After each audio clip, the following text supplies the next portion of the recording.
uma vez estamos aqui no Centro Espírita Apóstolos do Bem, de Indaiatuba, São Paulo, e dando continuidade aos trabalhos das palestras virtuais. Hoje o tema de reflexão será solidariedade e tolerância. Mas antes, convido a todos para que, unidos em pensamento, unidos em coração, possamos agradecer a Deus Pai pelo dom da vida, pelas oportunidades de aprendizado, de aprimoramento.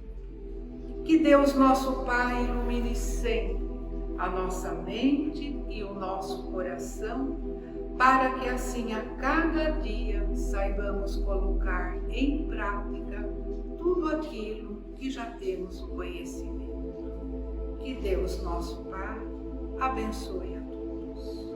Graças a Deus. Atualmente fala-se muito em solidariedade, tolerância, respeito, principalmente nesse momento tão delicado por que passa a humanidade, fragilizada com a pandemia. Quantos movimentos socioculturais, assistenciais, projetos, ONGs que acontecem aos menos favorecidos, aos mais necessitados.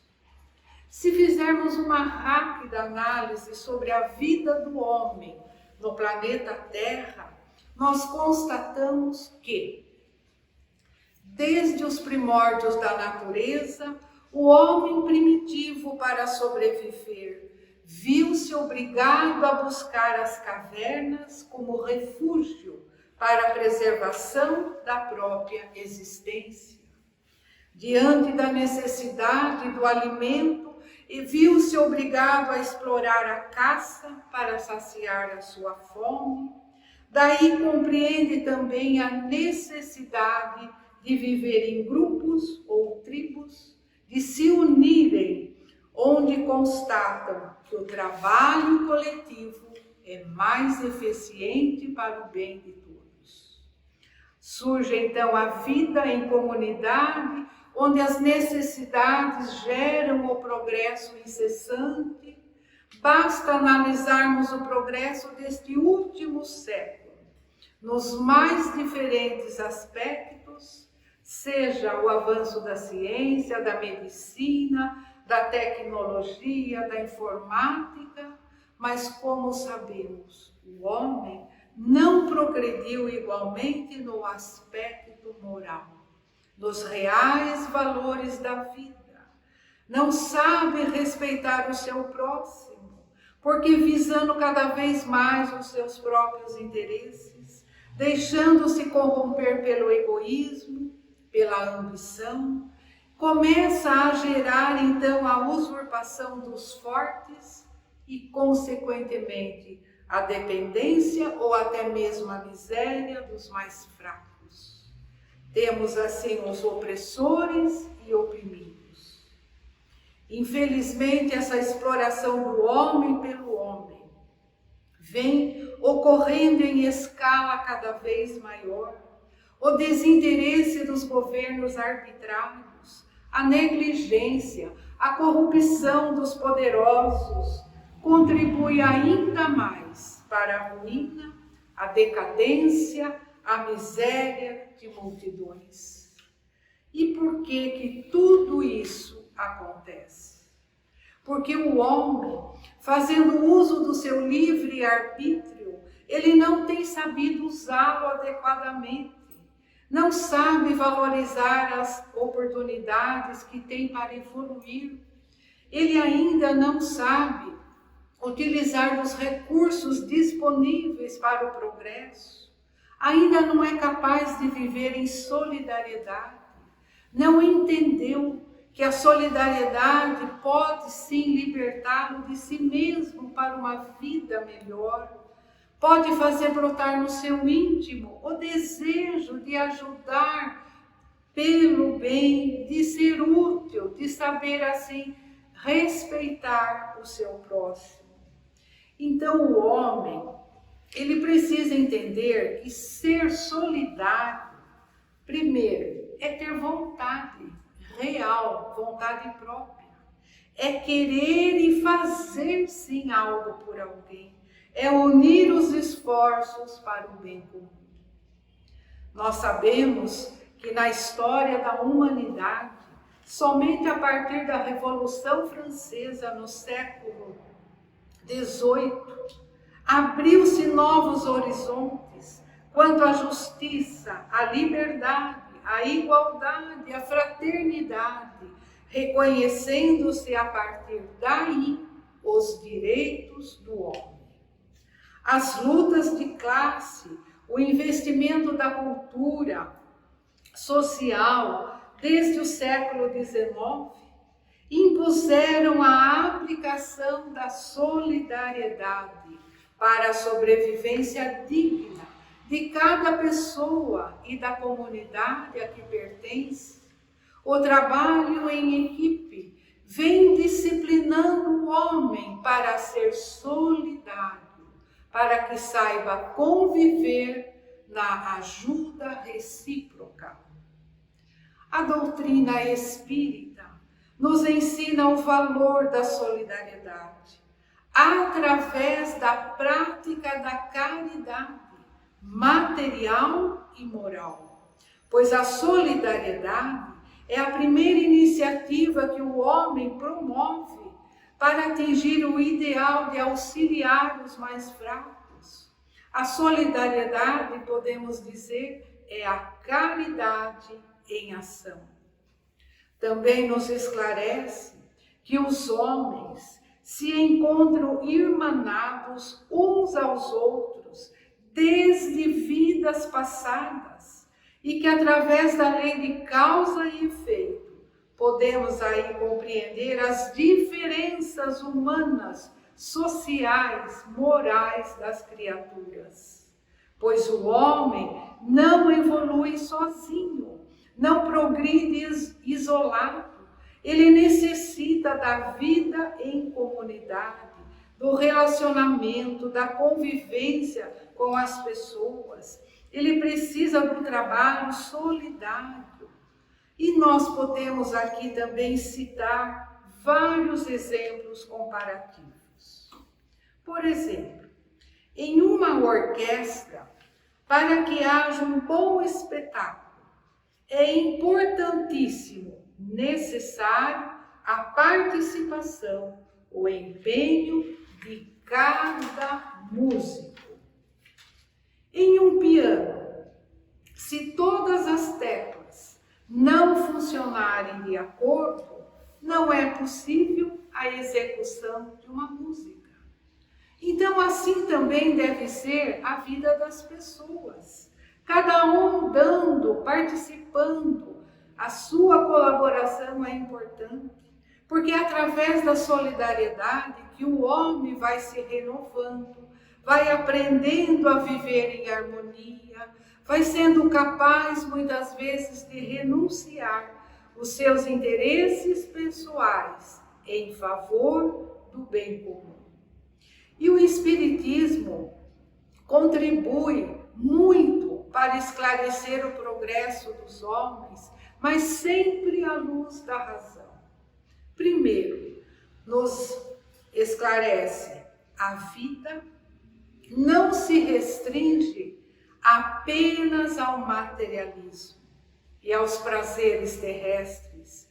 É necessário a libertação do homem das algemas do orgulho e do egoísmo.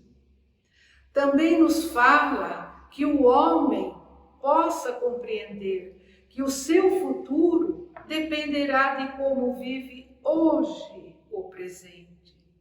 Nos mostra que a vida é um elo das obras da criação e que a solidariedade, ela abrange todas as existências de um mesmo ser, todos os seres de um mesmo mundo e também todos os seres de todos os mundos. Então nós vamos entendendo quantos exemplos quantos ensinamentos, quantas citações nós vamos encontrar também no Evangelho segundo o Espiritismo, que ali nos alertam, nos orientam para a vida em solidariedade.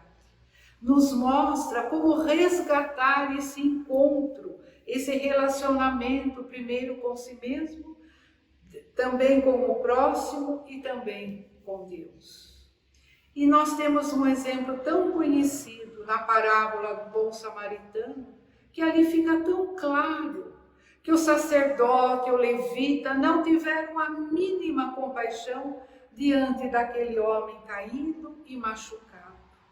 Mas o samaritano foi o que teve um gesto de amor, de misericórdia, socorrendo a vítima. Então, este sim teve um ato de solidariedade.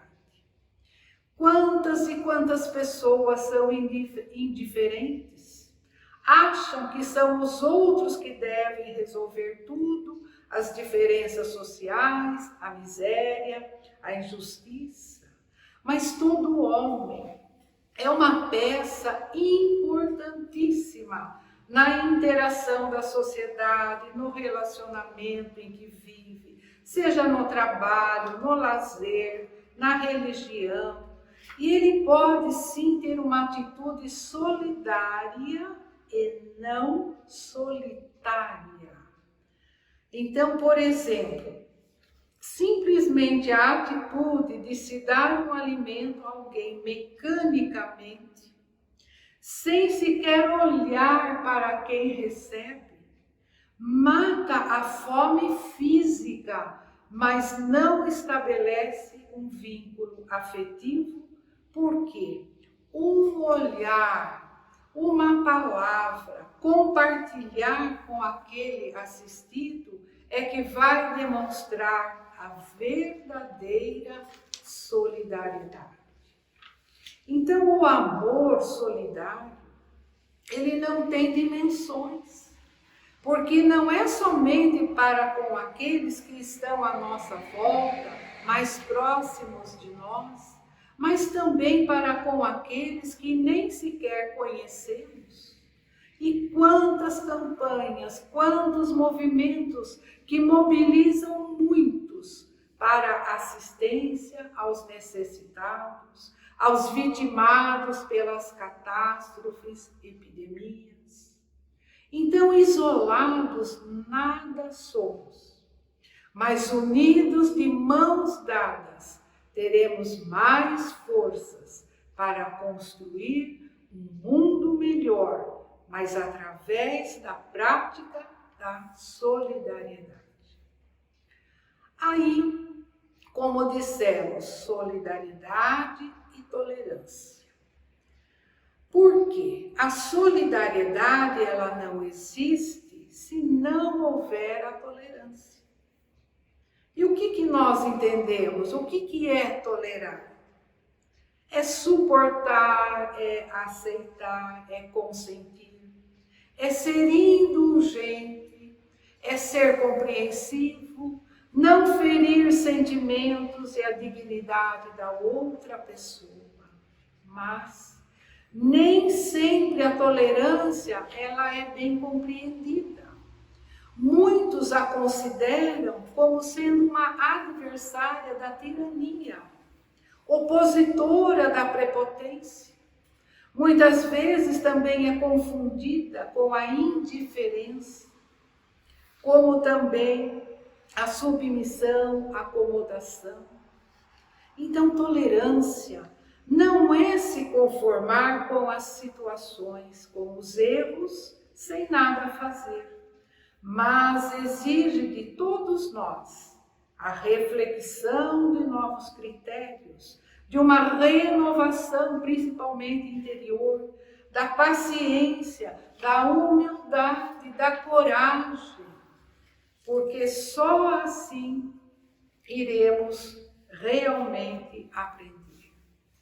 Eu gosto muito de citar aqui um exemplo do nosso querido companheiro, o saudoso senhor Paco. Ele sempre dizia assim para nós: diante de uma situação devemos questionar da seguinte maneira. Primeiro, o que não está de acordo? O que é preciso fazer? Mas o que pode ser feito? E o que eu posso fazer? Então, esse questionamento, né, nos mostra muito bem. Então, entendemos que a tolerância não se impõe.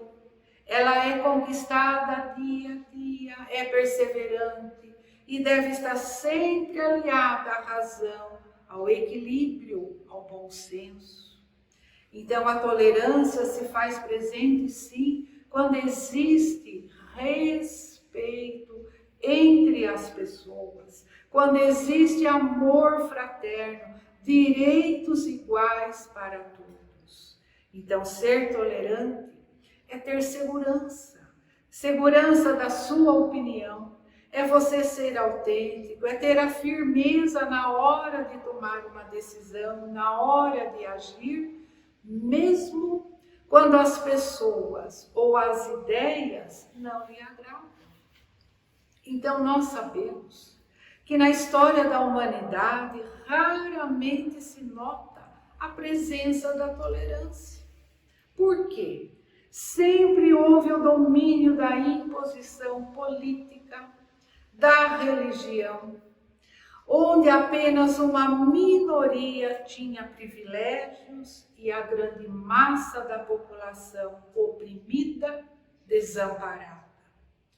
Quantos mártires derramaram o seu sangue como vítimas da intolerância, da covardia, da perseguição, por lutarem por seus ideais. Mas esses ideais em favor da coletividade, do bem para todos e dos direitos humanos.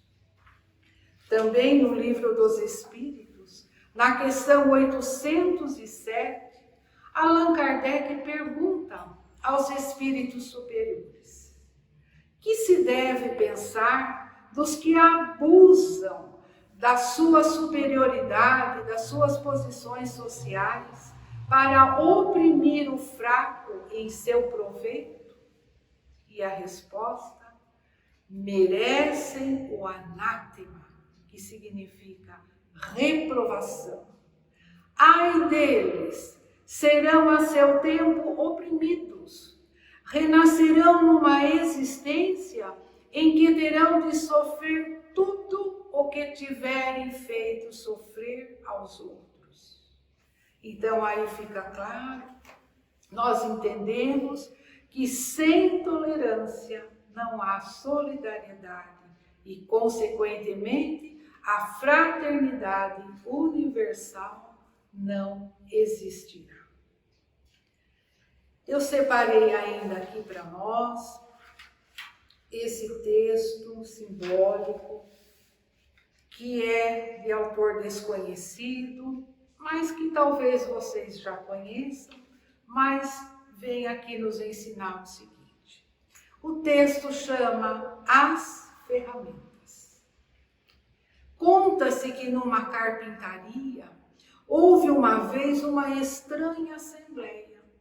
Foi uma reunião de ferramentas para acertarem as suas diferenças. Um martelo exerceu a presidência, mas os participantes lhe notificaram que teria de renunciar. A causa? Fazia muito barulho e, além do mais, passava o tempo todo golpeando. O martelo aceitou a sua culpa, mas pediu que também fosse expulso o parafuso, dizendo que ele só dava voltas para conseguir alguma coisa. Diante do ataque, o parafuso concordou, mas por sua vez pediu a expulsão da lixa, dizendo que ela era muito áspera no tratamento com os demais, entrando sempre em atritos.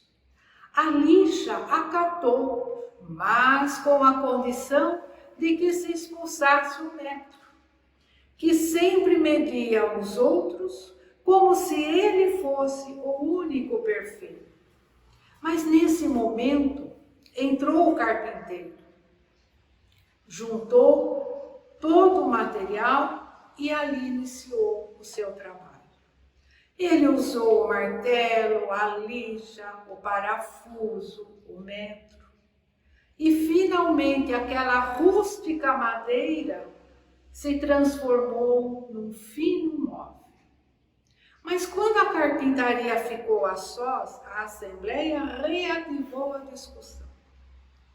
Foi então que o serrote tomou a palavra e disse: Senhores, ficou demonstrado que todos nós temos defeitos, mas o carpinteiro trabalha com as nossas qualidades, com os nossos pontos positivos. Assim, não pensemos somente nas fraquezas e concentremo-nos nos pontos valiosos.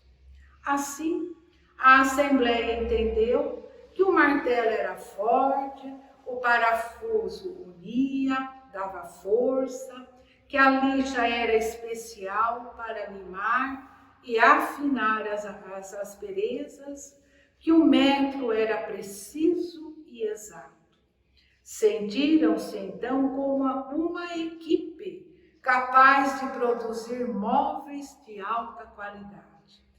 Sentiram a alegria pela oportunidade de trabalharem juntos e também de viver em solidariedade. É um texto muito simbólico, mas ele vem nos mostrar, nos ensinar muita coisa. Por quê? Ele retrata aí que nós, na maioria das vezes, as nossas atitudes, o nosso comportamento é exatamente como o das ferramentas. Por quê? Cada um quer ter sua razão, se acha melhor, insubstituível, não aceita as próprias falhas, sabe olhar, detectar o erro do outro, mas não admite que está errado e tenta se justificar apontando os defeitos da outra pessoa. Então nós entendemos que temos que ser ponderados. Todos têm seu valor, têm suas qualidades, capacidades, nas diferentes tarefas. E o desempenho de cada um é importantíssimo para todos, porque é esse trabalho de união, esse trabalho solidário, que vai se tornar mais produtivo, contando com a cooperação de todos. Então, a nossa vida é um eterno aprendizado. Onde e com quem estivermos, nós devemos ser trabalhadores conscientes das nossas tarefas e responsabilidades, porque todos nós, todos os seres, são ferramentas importantíssimas nas obras do Pai Criador. E esse texto simbólico que nos faça lembrar sempre a importância de cada ferramenta. Martelo, força. Parafuso, união. A lixa, conciliação. O metro, equilíbrio. E o serrote, a ponderação e a sabedoria. São esses os pontos fundamentais para o êxito, para o progresso de toda a humanidade. Então, que nós não sejamos ferramentas guardadas, esquecidas, empoeiradas, que muitas vezes deixam de exercer as suas tarefas, mas que cada um desempenhe o seu papel, faça a sua parte, sendo então capaz de servir ao mundo através da prática da solidariedade. E finalizando, uma pequena mensagem aqui do livro Vida Feliz, de Joana de Ângeles, pela psicografia do Divaldo Pereira Franco. E nesta mensagem, ele fala assim para nós: enquanto disponhas de recursos, cultiva a solidariedade. És um ser social, necessitas da convivência com teu próximo. A solidariedade é um dos instrumentos mais valiosos para o êxito das experiências. Torna-te útil, seja gentil, espalhe bondade e compreensão, porque jamais te sentirás a sós. Usa da medida de tolerância para com o teu próximo, conforme a esperas receber de alguém. Assim, semeia hoje a solidariedade e a tolerância, de forma a colhê-las amanhã. Faça o que esteja ao teu alcance e a vida fará o resto. E agora convido a todos para que, unidos em pensamento, em coração, possamos agradecer a Deus Pai por mais este momento de aprendizado, de reflexão. Que saibamos colocar em prática aquilo que já temos conhecimento. Que Deus nosso Pai abençoe a todos nós e que essas vibrações também amorosas possam chegar aos nossos lares familiares, a todos os irmãos que passam nesse momento por dificuldade, que se encontram no leito de dor, nos hospitais. Que sejam, Senhor, envolvidos pelo bálsamo renovador, pelos fluidos benéficos, que tenham o amparo material e o amparo espiritual. E assim, agradecidos, dizemos: Pai nosso que estais nos céus, santificado seja o vosso nome. Venha a nós o vosso reino, seja feita a vossa vontade, assim na terra como no céu. O pão nosso de cada dia nos dai hoje. Perdoai as nossas ofensas, assim como devemos perdoar a quem nos tem ofendido. E não nos deixeis cair em tentação, mas livrai-nos de todo mal. Que assim seja, graças a Deus.